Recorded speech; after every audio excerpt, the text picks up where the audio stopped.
Hello and welcome back to Inner Peace Place. I'm Karen. The topic of today is releasing your old stories, your mental stories of your past. How can you and I live in this moment and not engage with the memories that bring you down? Sometimes they invade us. Here we're sitting there minding our own business, and it's like something inside of you goes, hey, you're not supposed to have fun. You did X a long time ago, or this happened to you a long time ago. Those are stories.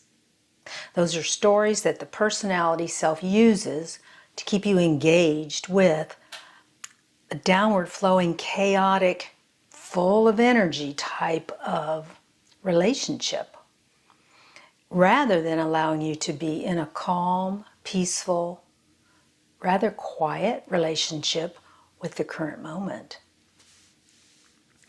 It is a habit to do that, but you're not alone. We all do it. Everybody does it. The difference between this person, that person, and this third person would be how often they allow it to take off.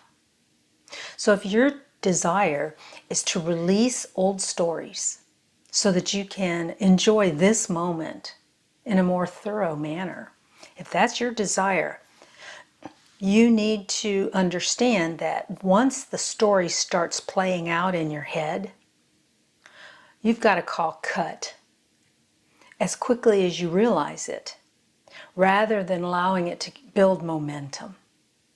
Momentum is not your friend.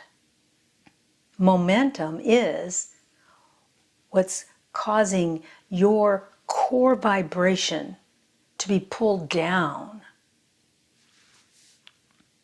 So if you're sitting there and you realize, oh wait, that's an old story, I no longer want to identify with that old story. That's exactly what you want. What happens after that is almost secondary. The fact that you realized it early, that's huge. Yes, yes. Okay, so now what do? Replace it. And when you're first doing this, it's difficult to do. So maybe you have to replace it with something that's in your environment by looking at something in your environment that you like and giving it detail. In other words, analyzing it. Oh, there's a beautiful vase of flowers over there. There's a yellow one and a blue one, and oh, I really enjoy that combination. So in other words, you're replacing a story that has detail, right? It has detail because you've played with it so much. But you have to give detail to the new story so that you can shift the flow inside of your brain and change the vibration inside of your core to align with your new story. So how long do you have to think about this new vase that's sitting over there? Not very long, actually. But be prepared to do it again. When the old stories try to take hold and grab your attention, immediately go, oh, and find something new. There's a bird outside the window. Anything. It can be anything. It can be your new fingernail polish. It does need to be close to you physically, I think, for the initial retraining of this. If you try to replace it with a mental image in isolation, it may not carry enough, oomph to override this other memory. Try it, and if it works, great, because it's, you can just think of the butterfly or something.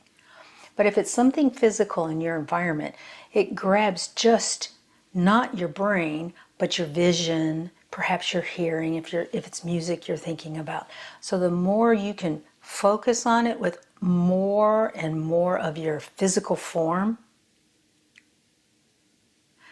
then I think you're going to be more successful at this. Understand, old stories that bring you down are not your friend. Don't play with them anymore. Don't go over to their house. Don't invite them over. You deserve to live a peace-filled life. And a majority of that is changing your vibration to magnetize or be aware of the good things in your life to take over. They have to learn. You have to learn to allow those things to take over and not be the center of your life. You can do this. It takes practice. Don't give up. Make a game out of it if you need to.